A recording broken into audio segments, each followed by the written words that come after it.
ప్రపంచం ఎప్పుడూ రాత్రి పగలు వెలుగులతో నిండిపోయి ఉంటుంది.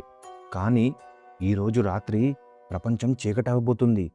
ఇదే ఎర్త్ అవర్. ప్రతి సంవత్సరం మార్చి చివరి శనివారం రాత్రి 8:30 నుంచి 9:30 వరకు. కానీ ఎందుకు మార్చి చివరి శనివారం? దాని వెనుక అసలు రహస్యం మార్చిలో ఈక్వినాక్స్ విషువత్తు వస్తుంది. అంటే పగలు రాత్రి సమానం. అందుకే ప్రపంచం మొత్తం దాదాపు ఒకే సమయంలో చీకటవుతుంది. రెండో కారణం వాతావరణం. అంతగా చలి ఉండదు, అంతగా వేడి ఉండదు.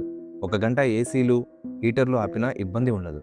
మూడో కారణం శనివారం వారాంతం కావడంతో అందరూ ఇంట్లో కుటుంబంగా పాల్గొనవచ్చు. రాత్రి 8:30కు లైట్లు ఆఫ్ చేస్తే ప్రపంచం ఒక్కసారిగా ఒకే సందేశం చెప్తుంది. ఈరోజు రాత్రి 8:30కి మీరు మీ ఇంట్లో లైట్లు ఆఫ్ చేయడానికి సిద్ధంగా ఉన్నారు కదూ? మీరు ఎర్త్ అవర్లో భాగం అవ్వండి. ఈ విషయాన్ని మీ స్నేహితులకు షేర్ చేయండి. మీ అభిప్రాయాన్ని కమెంట్ ద్వారా తెలియచేయండి. లైక్ చేయండి, సబ్స్క్రైబ్ చేయండి, బెల్ ఐకాన్ని ప్రెస్ చేయడం మర్చిపోకండి. Thank you.